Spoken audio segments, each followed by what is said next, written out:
My name is Devon, and I'm an alcoholic. My sobriety date is July 15th, 2013.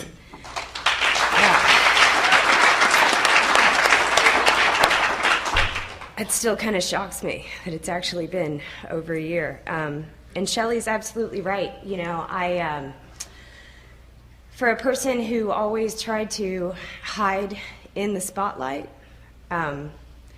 this is actually a pretty terrifying place to stand. It's pretty scary, and I've gotten a lot of advice this week on what to do, and basically everybody said just stand up and be yourself and tell the truth. And those are not things that come at all naturally to me, probably not to many alcoholics at all. I've always made the story worse or better than it really was. So I really hope that the truth is, I know it's not going to be as scary to you guys when you hear it as it is to me in my head, because one thing that I've learned is that my story is the same as everybody else's story. Some of the people might be a little different, but it's all the same story. So I grew up in an alcoholic home, like a lot of us. I always kind of knew there was something very different about my family, but I didn't know what to call it. And growing up, I had a lot of resentment about my family. I just didn't understand why they acted the way they acted. Why don't they go out and get jobs? You know, why don't my uncles move out of my grandmother's house? Why is there a man living in the shed with power run to it? You know, this is not how normal people live. I knew that wasn't right. And I was terribly embarrassed of my family. I had no idea that they didn't choose to be that way. But as a kid, I just thought, you know, man, if they would just grow up and put their big girl pants on and big boy pants on, everybody would be fine. At our family gatherings, there was always lots of alcohol and lots of cocaine and all kinds of other amusements and very little food or actual, you know, family gathering going on. And that's when I really started to develop what I like to call grass is greener syndrome.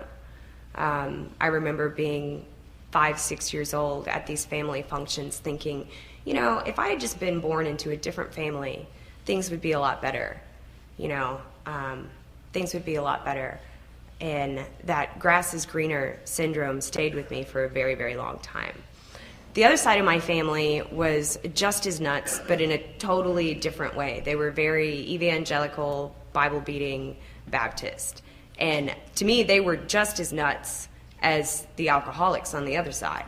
They didn't talk about anything. They didn't share about anything. It was constantly competition for who's the best and the shiniest. And it didn't really matter what you did in that family as long as you were the best. I'm not really sure how the mom and dad got together, really what was going on there, but here I am. So, you know, childhood growing up, it was a little weird. There were always lots of money problems with the alcoholic, you know, running the household. And I thought, you know, when I grow up and I get out of here, things are going to be all right. And I was really good at school, and that worked out for me. I had a lot of those feelings of inadequacy and unworthiness like most alcoholics do. And in school, I could get this great piece of paper with a big red A on it that said, you're okay. And I love that. I absolutely love that. And I poured myself into school because it made me feel like maybe I'm okay, if it looks okay on paper. And I continued to do that for a very long time too.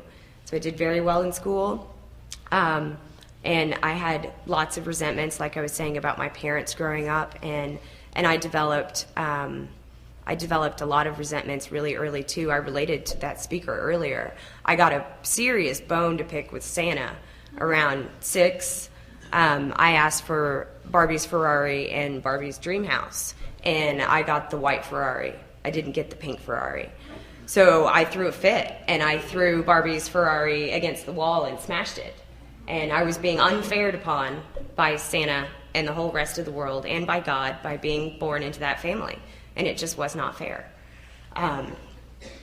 And I threw fits a lot like that as a child and as an adult when I didn't get my way.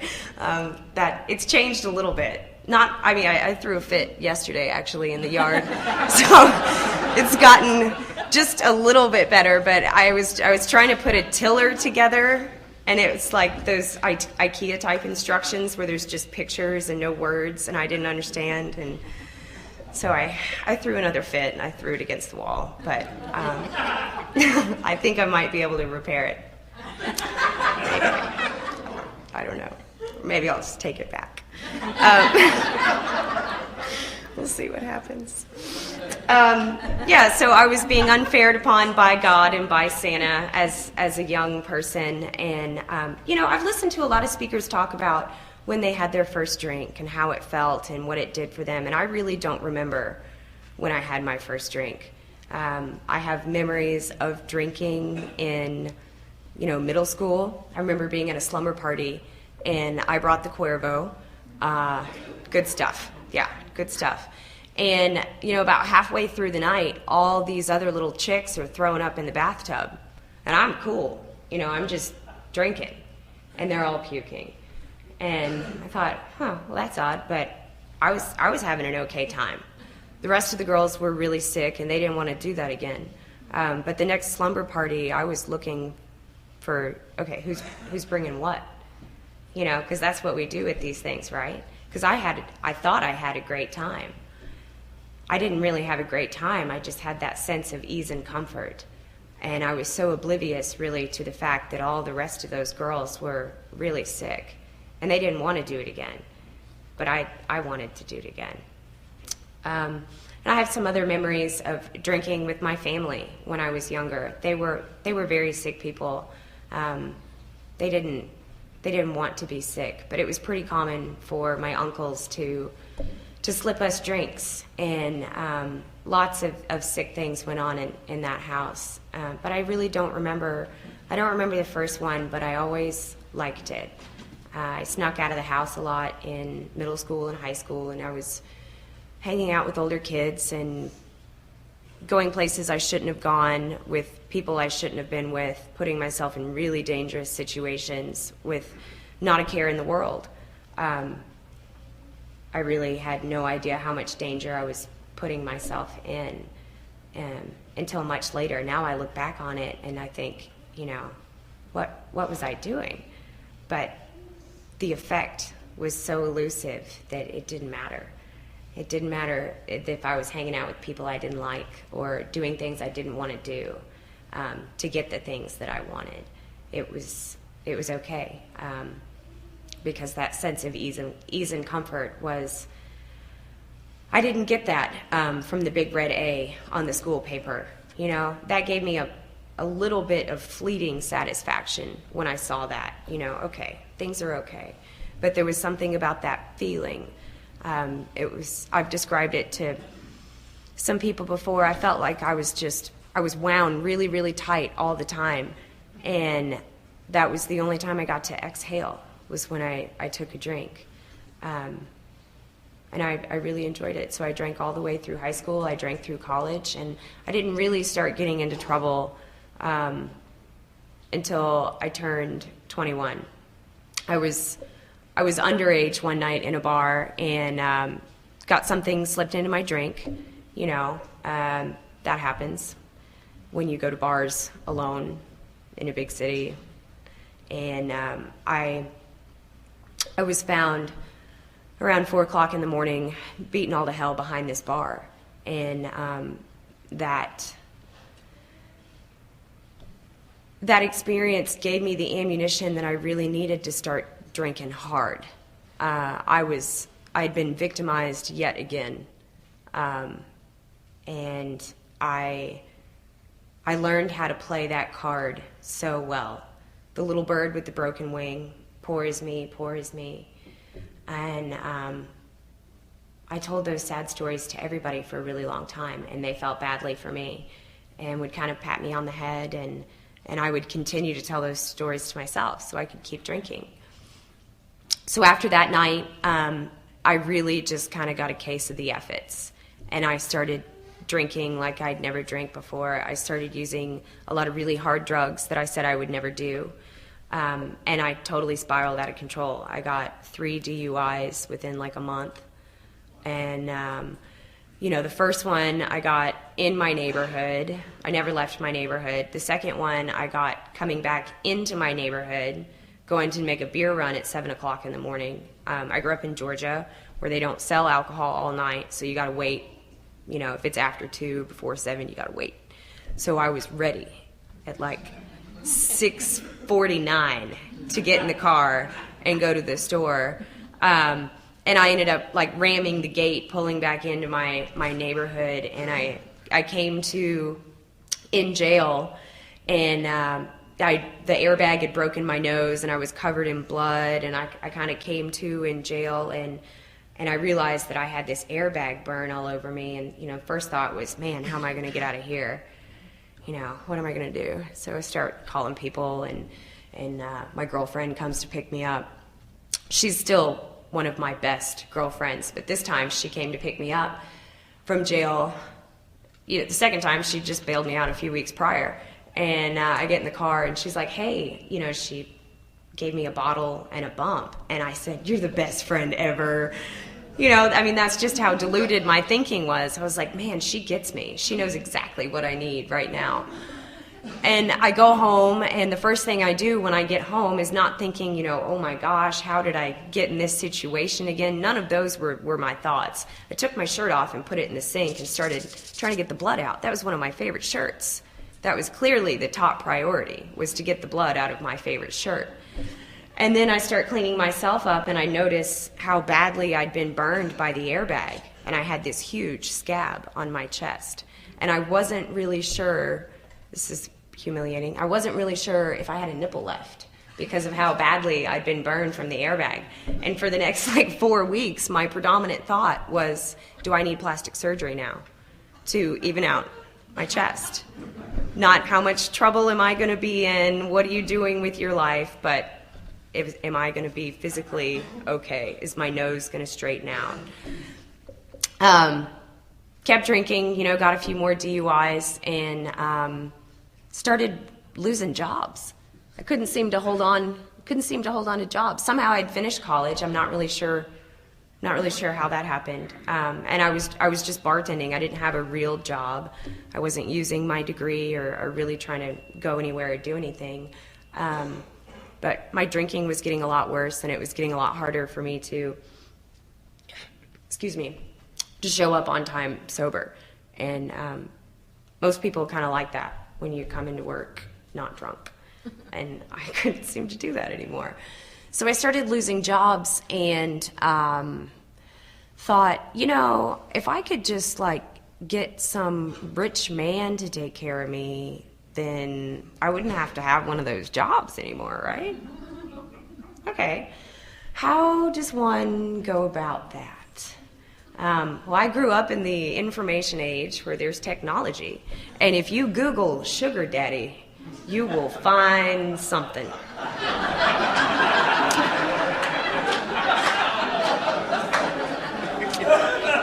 Yep.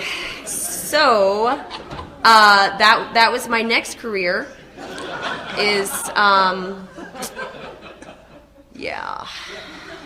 the sugar daddy hunt, and they're actually pretty easy to come by if you don't mind really old and really fat. It can be done, and so I became. Really, the only difference between me and a girl turning a trick behind a dumpster is that I had a much better business plan. You know, I got my rent paid up front. That was basically how that worked. But I basically lived a life of drinking and prostitution, is what I did for the next several years. And those feelings of inadequacy and unworthiness that I had always had were just confirmed every time I did that. Every time I ran off to be somebody's weekend rental, I could feel worse about myself. And as soon as I got through it, I would go home and drink and try and erase it from my memory. because of that lifestyle, I really didn't have any friends at all. I couldn't tell anybody where I was running off to, or who I was with, or how I paid my bills. It was just, if I wasn't in a hotel with some creep, I was at home, alone, drunk. And that was in the book where it talks about the 4 horsemen and the loneliness like few people know. That's what those years of my life were like for me. I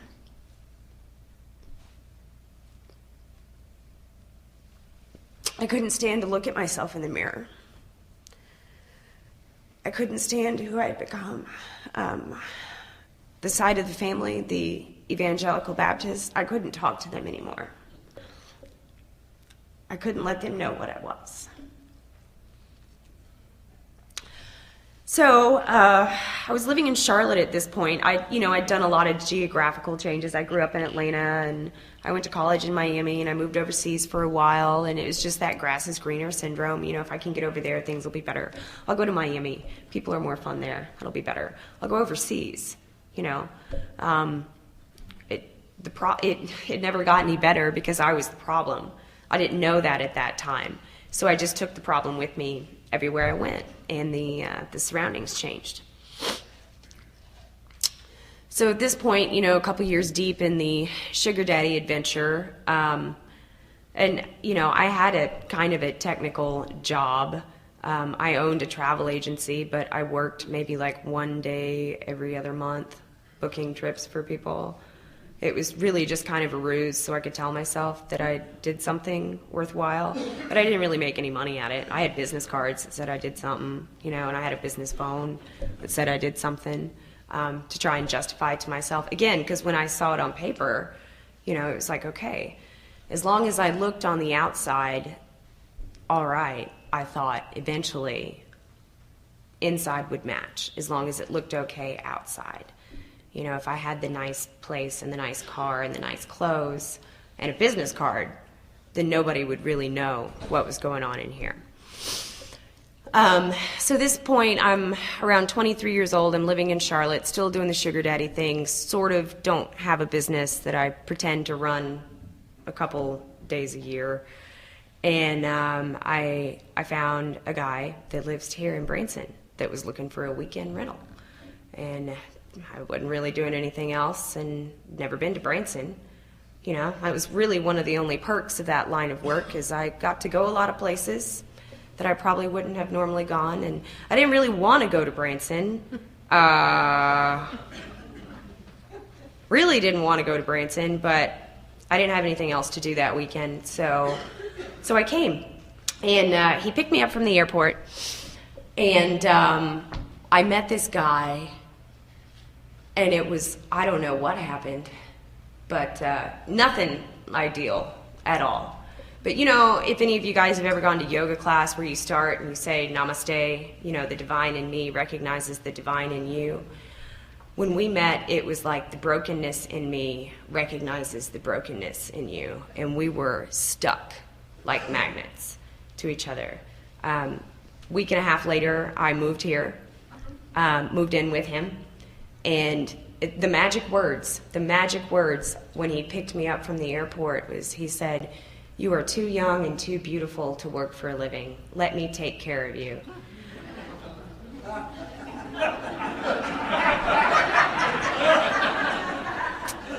Okay. Let me go get my clothes and my dog, and I'll be right here. And that was it, And I scoping him out, and I'm like, yeah, okay, you're 30 years older, and it's kind of gross, but, I really don't have any better offers, sure, why not? You'll do. Maybe if I get over there, and I've got the nice house, and the nice cars, and the nice things, I'll be okay. Because that's what I always wanted, was to belong to somebody who needed me, and we would take care of each other, and it would be all right. So again, grass is greener syndrome brought me here to Branson, me and my little Ala dog, who's still traumatized from all the years of living with me. And we kind of had an understood agreement, that gentleman and I, that, you know, financially he was going to take care of everything and I was going to be his pet, and in return, you know, he would heal my brokenness. That is what I expected of him. And after a few months, it became very apparent that that wasn't going to happen. And I became very resentful at him. And I started to drink at him. And it's not fair for me to say who is and isn't an alcoholic, but, you know, birds of a feather. I think he may have started to resent me because I had unrealistic demands of what I wanted that man to do for me. And when he could not do it, I began to hate him. And we lived together in a tumultuous kind of hell for a couple of years. And when that fell through and I moved out on my own, that was one of the best things that ever happened to me, because I really started to drink the way that I needed to drink to get really sick. I was starting to go on binges that were lasting like a week at a time. I was just blacked out round the clock drinking. And then I'd dry out for 6 weeks or so. And we had started a business together and it was successful. So after my little binge was over, I'd put my corporate Barbie outfit on and I'd go to work and boss a bunch of people around to try and make myself feel better. And that would get me through for a little bit, and then I would have to go on another bender. Because technically, at some point, I had gotten all of the things that I wanted. Every place that I was trying to get to, all of those over theres, I had gotten there, and I was still not okay. I had the man, I had the car, I had the clothes, I had the business. I was still not okay. And I really did not know what to do about that. So I started drinking really good and got in a fight with the former him one day. And he said, you know, Devon, if you can not drink for maybe 4 or 5 months, you can come back to work. But until then, I need you to just do what you do from home. Maintain our website. Do what you do from home. I don't want you here. The girls don't want you here. The girls that work for me. Because I didn't treat them very well. I was like a tiny little dictator. Pretty much. Evil bitch in heels. And I didn't realize I was doing it. I had no idea. I thought I was the greatest boss in the world. I was constantly wondering, like, where's the fucking parade when I show up to work? You know? I pay you guys so well, and I buy you nice gifts, but I treated them terribly. So that's why there was no parade. But I didn't know I was doing it. So when I had that talk and basically, you know, was told to take a break from my business, I went on a bender that was supposed to kill me. I was really trying to kill myself, and it didn't work. After 28 days of being blacked out, I came to, and I was out of options. I'd been to treatment several years prior. I did aversion therapy. I don't know if any of you guys have done that. You go to this nice little place, and they sit you in a room and give you like shots of Ipecac with shots of your favorite liquor, and you puke your guts out for a few weeks, thinking that when you leave, every time you see the liquor, it'll trigger the feeling of nausea. But throwing up never stopped me from drinking. So treatment hadn't worked. I tried going to church to not drink, and that didn't work. I'd gone to every shrink on the eastern seaboard and been diagnosed as every kind of crazy, and I was taking all their pills, and their pills weren't fixing me either. So after I went on that 28-day bender, and I was really out of options, and I called a cab to take me to an AA meeting. And I went to an AA meeting here in Branson, and I was not impressed at all. I didn't like any of those people. I didn't like anything they had to say. A really nice guy gave me a ride home, you know. No, it really was a really nice guy, not like a creepy guy. Really nice guy. His name's Uncle Al. He's sitting back there. We're like this now. But I wasn't impressed with anything they had to say, but I was out of options. I didn't know what to do. I had been trying to kill myself, and I couldn't die, and I clearly could not live.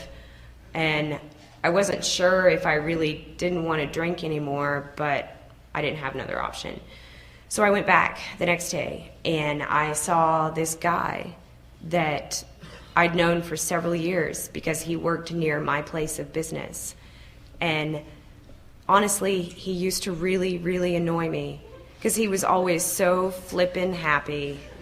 You know, every morning, hey! And I'm like, really? Hey, whatever. But I was sitting in the room, and he walks in, and he just lit up. And he said, hey, I was wondering when you were going to show up. Like, great.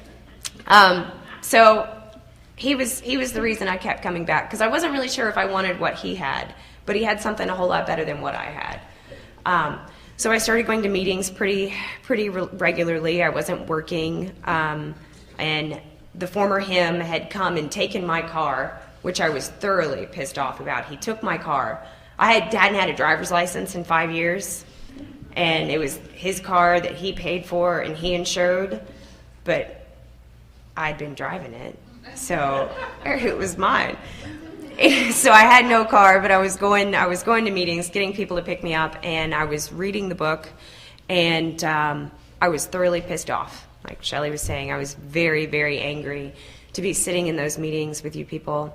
I didn't want to be one of you people. I didn't really want anything that you had. I was different than you in every way possible. You know, I came from a big city. Y'all are hill folk. You know, I'm young and hip, and y'all are old, is what I thought. I mean, I'm not really. I mean, I'm young. I'm 30, but I'm not 12. You know, but I saw everything that was different about me and those people. And I read their book, and I went to their goofy little meetings, but I don't know what they said. I don't know what they said. This morning, I started going through my first big book, because there's a lot of notes written in it, and what's really funny is there's initials in the margins of all the people that I know that really need this program from the first time I read that book through. The former him's name, it's in there in like big red a lot. I'm like, yeah, that's him. So I came to meetings for about 6 months, and I didn't pay any attention, and I wasn't trying to live any different. I was just trying to not drink, because I thought that's what you guys did. I thought that's why you came to meetings, was to learn how to not drink. And I was not drinking, and I was miserable, and I wasn't feeling any better. I didn't feel the way that any of y'all looked. There was no happy, joyous, and free going on for me. I was bitter and very, very angry. I didn't even realize how angry I was, but I was full of rage, and I was terrified that maybe this was all there is. I don't have my solution anymore, which was my alcohol, and I just don't see how this is going to work.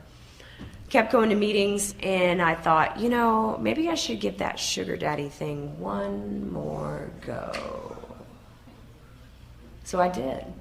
I was 4 months dry, not really sober, 4 months dry. Found a guy who wanted a weekend rental in New York. I got on a plane, went to New York, and did what I had to do. And after it was over, it was so different this time than it ever had been before, because I knew that was not me. And I knew that as soon as it was over, I wasn't going to get totally crazy drunk to try and block it out from my memory, because I was white-knuckling to the best of my ability. And I got in the shower,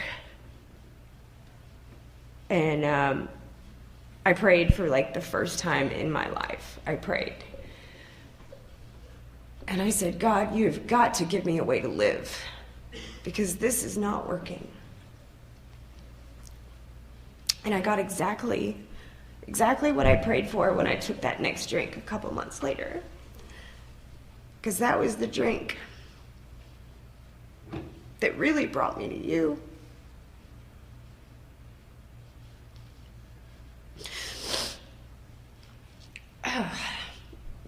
I took that drink a couple months later. I was blacked out for a week. I ended up in the emergency room 3 times because people that I had met in the rooms, they really did love me, and they knew I was drinking. They took me to the hospital, and they kept kicking me out because I would not threaten suicide. And finally, the 3rd time, I got dragged to the hospital by a dear friend. The cops put a 96-hour hold on me and sent me to the nut house. And there was something about that experience in the nut house where the light kind of sort of came on. I'm sitting in there with these chicks that are like licking the walls and eating crayons. And I start to think, you know, Devon, there are some very well-trained medical professionals that believe you belong in here. Something's not okay. Something is really not okay. So I got released from the nut house, went home, and first order of business was I sat down with Shelley. And she told me the most beautiful story I'd ever heard. It was the story of how our society got started. She told me about why Bill was thirsty that day in the Mayflower Hotel. It didn't have anything to do with alcohol. It was because of the unmanageability of his life.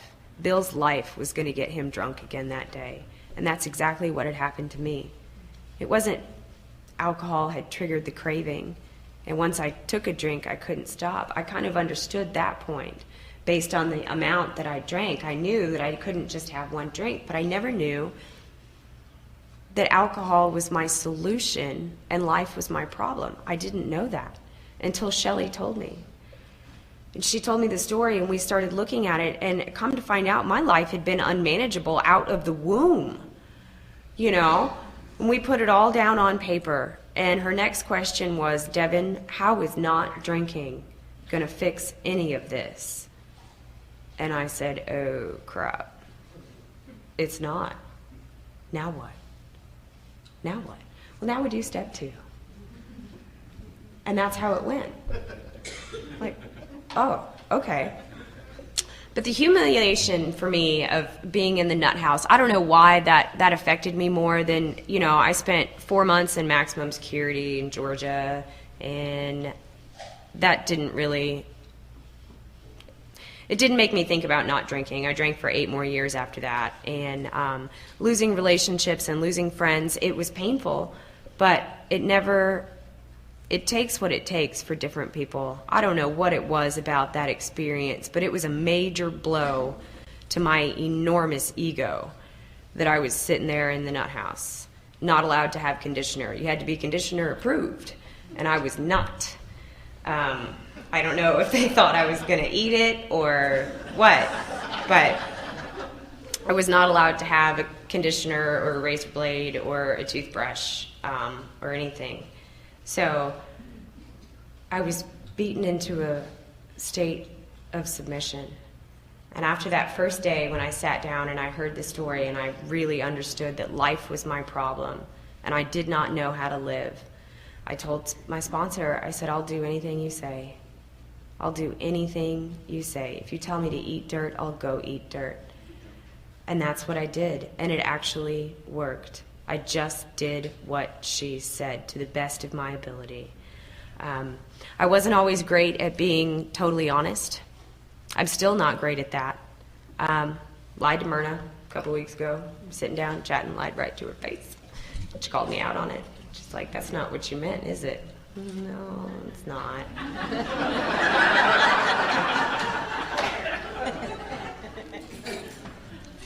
I'm still learning how to be honest. It kind of surprises me, but it's, as I change, the truth becomes more clear. You know, the acceptance that I got after the nut house adventure for the fact that I really am alcoholic, and I didn't choose that. I had absolutely no choice in that. I had no choice then but to let go of all the resentment that I had for my mother and the rest of the family. Nobody would choose to be that kind of a mother. Nobody would choose that. Just like nobody would choose to drink the way that I drank. It was too sick. It was too dark. And that was such a gift, to be able to forgive people that I thought had wronged me. They were sick too, and they didn't get to choose that. No more than I got to choose, how tall I am, how short I am, my curly hair, or any of that. I'm alcoholic. So that was a huge blessing for me. It's just starting to follow the directions is what has totally transformed my life. And sometimes it is difficult to tell the whole truth, but I do it to the best of my ability. Some days I'm a lot better at telling the truth than others. I did not balk, though. That's one thing I did not do. When it was suggested that I do something, I just did it. I didn't really understand why. I just did it anyway, because I was out of options. My best thinking landed me in the nut house with those crazy people. So I just started to do what was suggested, and things suddenly got better. I had a freak out one day when, it was very clear that the business, we were going to have to get a business divorce. And I'm flipping out and calling Shelly about, I don't know who I am without my work, and like I really was a great worker, with all the drinking that was going on. I didn't do squat except say, y'all do this, and I took the credit because my name was on the sign. And Shelly said, just go to a meeting. Just help somebody else. And I couldn't understand how that was going to make anything better, but she was right, and all of y'all were right. I just did what was next for my recovery, and all that other stuff kind of took care of itself. I still don't really understand how that worked, but it has. I kept following the directions, and I was, maybe like 5 months sober, and Shelly started telling me, you need to go find yourself a sponsee. And I said, what? I don't feel comfortable doing that. And she reminded me the story of Bill and Bob and how we all got started. And so I did what I was told, and I started to really look for somebody else who wanted what was freely given me. And some girls didn't really want to get any better. They may have tried as much as they were capable of trying at first. But after a little bit, I met somebody who really wanted this thing. And I understood why Shelly has helped me and why Myrna has helped me.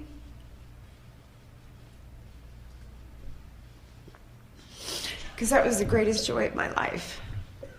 The absolute greatest joy of my life.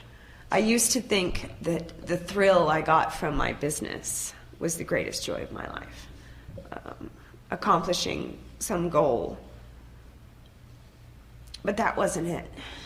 It was seeing somebody else's life start to come together.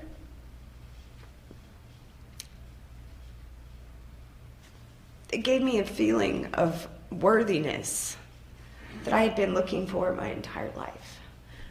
I knew then what the purpose of my life was. The purpose of my life is to help other people get sober who want to, and to share my experiences with them if they do want to recover. And I'm so grateful for that experience.